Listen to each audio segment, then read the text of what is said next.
My name is Samuel Harrison. I've been practicing law in Phoenix for 15 years. Last week, a court enforcement officer was at my door.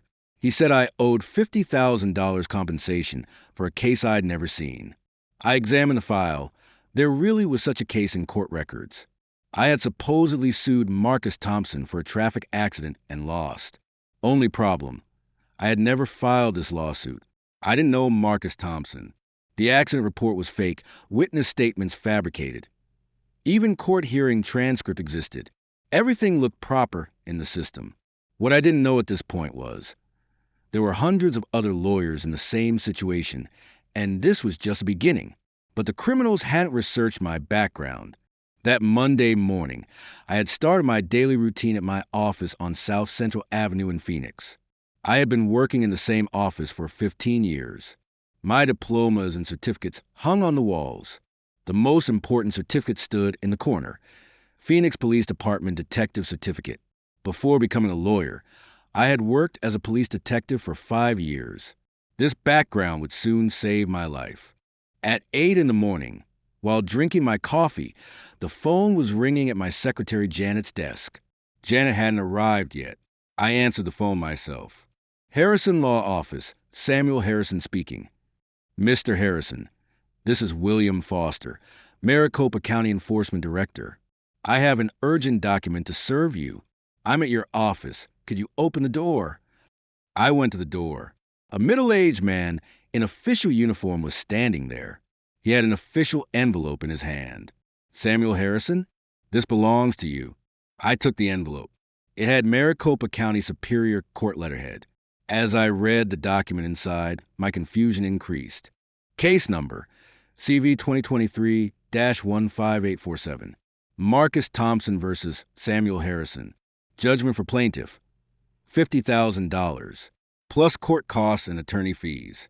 According to the document, on May 18th, 2023, I had a traffic accident at the intersection of Central Avenue and Thomas Road. I had hit Marcus Thompson's car. The man suffered neck injury and underwent physical therapy for 3 months. I had lost the case and was to pay $50,000 compensation. Wait a minute, there must be a mistake. I didn't have such an accident. Foster shrugged. Mr. Harrison, court records are clear. If you don't pay within 21 days, your assets may be seized. Your bank accounts can be frozen. But I don't remember this accident. I don't know Marcus Thompson. This is a legal document, Mr. Harrison. If you want to object, consult with your own attorney. The ironic thing was, I was already a lawyer. After Foster left, I re-examined the documents. Everything was very detailed. Accident report, police record, hospital records, physical therapy reports. There were even defense petitions that appeared to be prepared in my name. My signatures were almost perfect, but something was missing.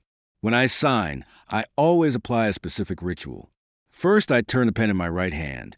Then I sign starting from the left side. That flow wasn't in these signatures. I immediately went to my computer and logged into the court record system. I searched for file number CV 2023-15847. The file was really there. All documents, dates, judge's signature, everything was in place. I checked the date, May 18th, 2023. Where was I that day? I opened my calendar. May 18th, Thursday. At 2 p.m., Watson versus Watson divorce case in Judge Patricia Williams' courtroom. The accident was supposed to have happened at 2:30 p.m., but I was in court at that time. I pulled the transcripts of the Watson case from the court record system. I really was in Judge Williams' courtroom from 2 p.m. to 3:30 p.m. that day. The court stenographer's records confirmed this. It was impossible. I couldn't be both in court and in a traffic accident at the same time. At this point, I realized this wasn't just a misunderstanding. Someone had deliberately prepared fake documents. I examined Marcus Thompson's file in more detail. Thompson, 42 years old, married, father of 2 children. Profession, software engineer. Address, 4523 North 24th Street, Phoenix. According to the medical report, injury in C5, C6 vertebral region, chronic neck pain. I looked at the witness statements. Sarah Mitchell, 34 years old, nurse. Address: 1847 East Camelback Road. Statement: I saw Samuel Harrison's car run a red light and hit Marcus Thompson's car from the side. Second witness, David Rodriguez, 28 years old, technician. Address: 956 West McDowell Road. Statement: Harrison was going very fast. I heard braking sound, but it was too late. I had never heard these names. I checked their addresses on Google Maps. Sarah Mitchell's address existed, but there was a problem with David Rodriguez's. There was no building numbered 956 on West McDowell Road. My suspicions were growing. I immediately drove to Sarah Mitchell's address. 1847 East Camelback Road was a real address, but the person living there wasn't Sarah Mitchell. It was an elderly couple. I knocked on the door. "Hello, I'm looking for Sarah Mitchell." The elderly woman was surprised. "Sarah who?" "We've lived in this house for 20 years. We don't know any Sarah Mitchell."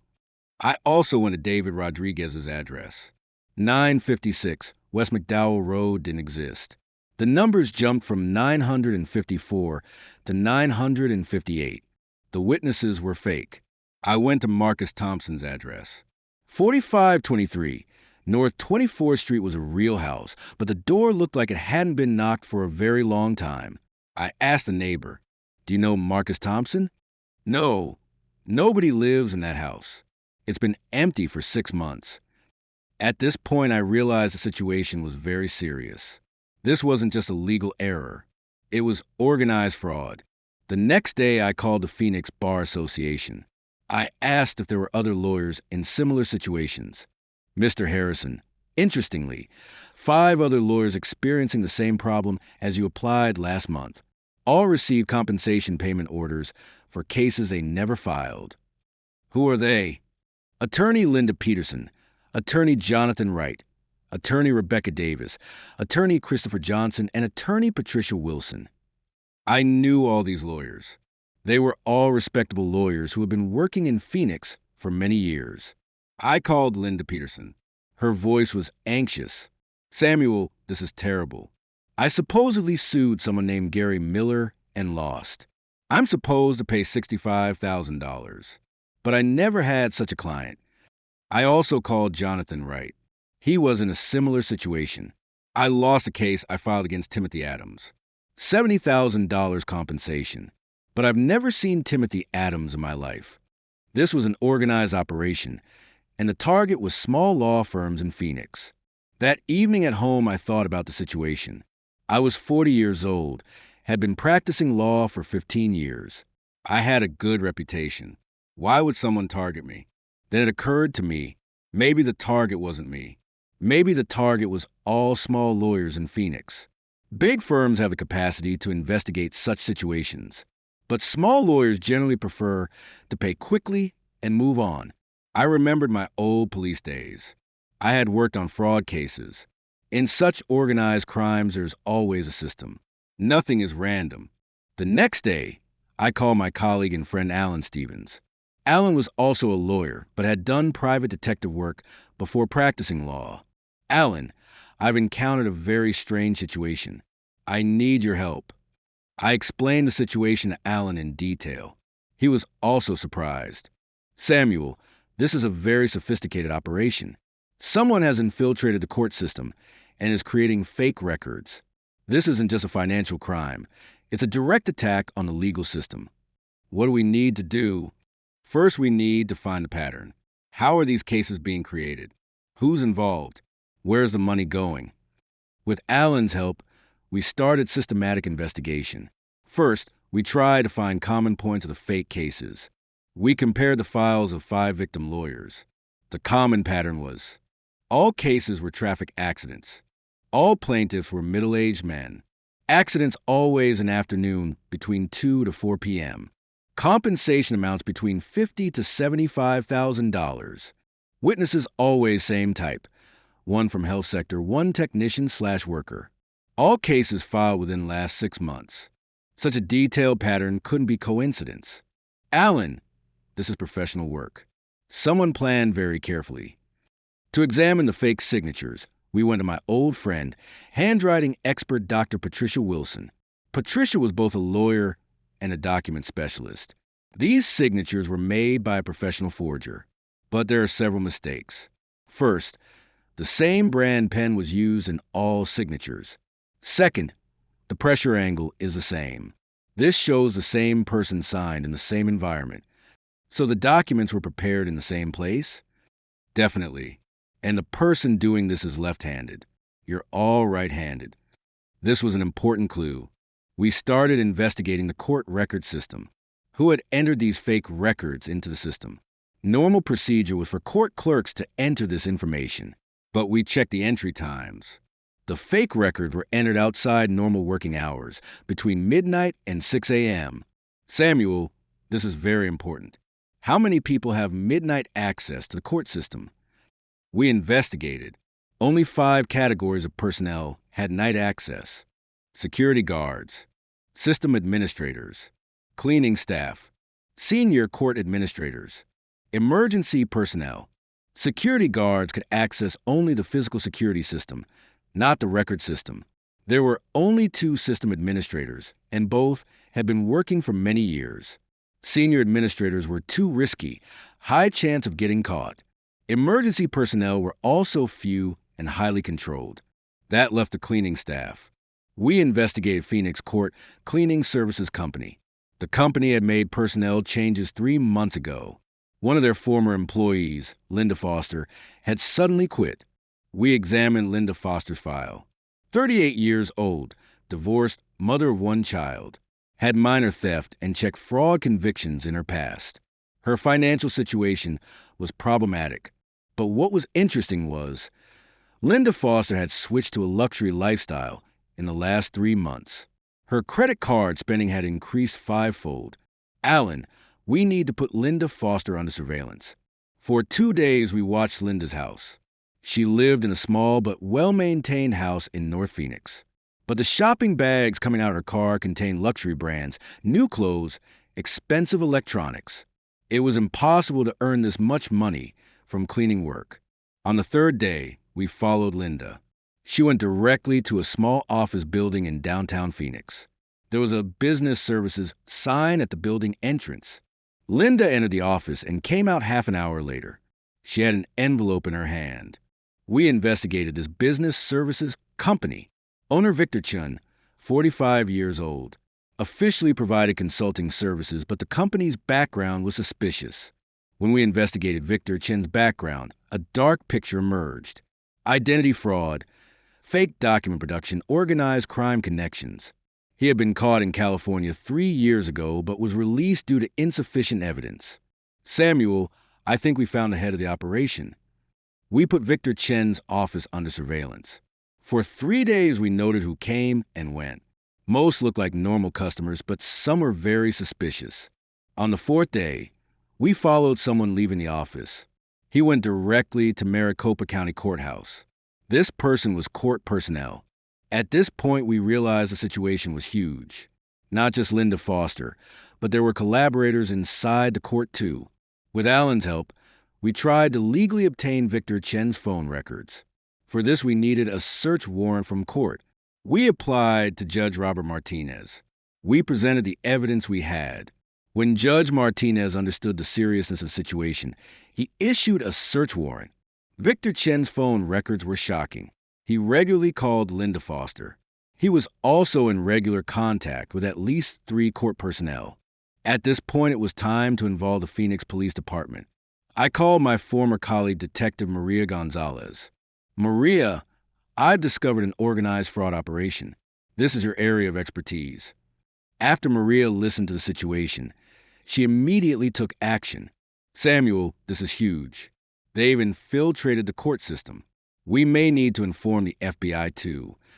A week later, Agent Sarah Thompson from the FBI also joined the team. Such federal crimes were their area. Mr. Harrison, the size of this operation might exceed Arizona. We'll check if there are similar cases in other states. Coordinated investigation began.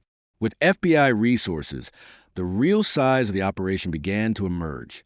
Victor Chen's business services company was operating not just in Phoenix, but in 4 different cities in Arizona: Tucson, Flagstaff, Yuma.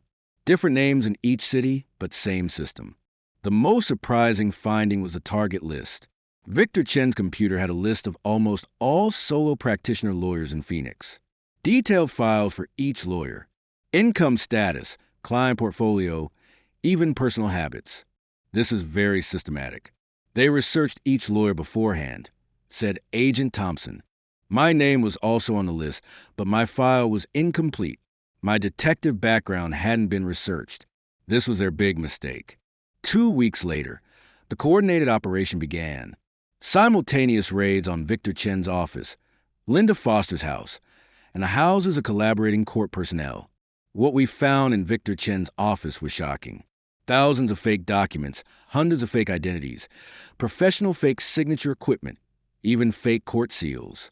When Linda Foster was caught, she confessed everything. While cleaning, I learned to access passwords to court computers. Victor paid me $1,000 for each fake record. I earned about $100,000 in 2 years. Court personnel collaborators were also caught. Court clerk Jennifer Adams and deputy clerk Robert Miller. Both were receiving regular money from Victor Chen. Victor paid us $5,000 monthly. We just entered records at night, confessed Jennifer Adams. When the full extent of the operation emerged, the numbers were horrifying. Total damage over 2 years exceeded $3 million. 200 lawyers in Arizona had been victimized. Records found in Victor Chen's house showed the operation was active not just in Arizona, but also in New Mexico and Nevada. When the court hearing day came, Victor Chen had to plead guilty. He faced very strong evidence. "How did you develop your plan?" asked the prosecutor. The reason we chose lawyers as targets was that they generally avoid lawsuits. They don't want to get into legal costs.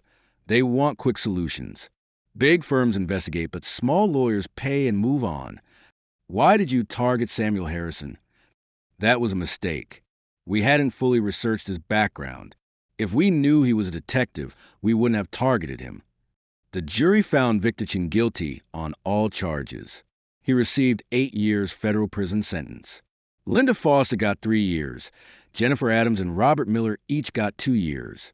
Most importantly, the court system closed its security gaps. Now night access is much more controlled and entering fake records is almost impossible. All victim lawyers got their money back. My $50,000 was also returned. But the real gain was ensuring the security of the legal system. The media event attracted great interest. Phoenix newspapers ran headlines, "Former detective lawyer solves fake lawsuit gang." It even made national news. This incident showed me that our past experiences never go to waste. My detective experience unexpectedly helped in my legal career. Today, I continue practicing law in Phoenix. But now I don't just handle normal cases. I've also specialized in legal fraud cases. I established a fraud prevention committee at the Phoenix Bar Association. Other lawyers call me when they encounter suspicious situations. This incident also taught me the importance of trust. The legal system is built on trust. A few malicious people can ruin the lives of thousands of innocent people. Victor Chen and his gang were caught, but similar operations might be continuing elsewhere. That's why we need to be constantly vigilant. In the last year, no similar cases have occurred in Phoenix. System security was increased, controls were tightened. Cleaning personnel's access to the system was completely cut off. But the most important lesson is this: we must never lose faith in justice. Bad people always exist, but justice finds its place sooner or later. I was asked to pay $50,000 compensation for a case I never filed. But I didn't give up. I investigated, and finally justice prevailed. Victor Chen is now in federal prison. Linda Foster and others are serving their sentences. The legal profession in Phoenix is now safer. This operation led to review of court security systems throughout the country. My story ends here, but the message is clear. We must fight against injustice, because justice never abandons those who fight.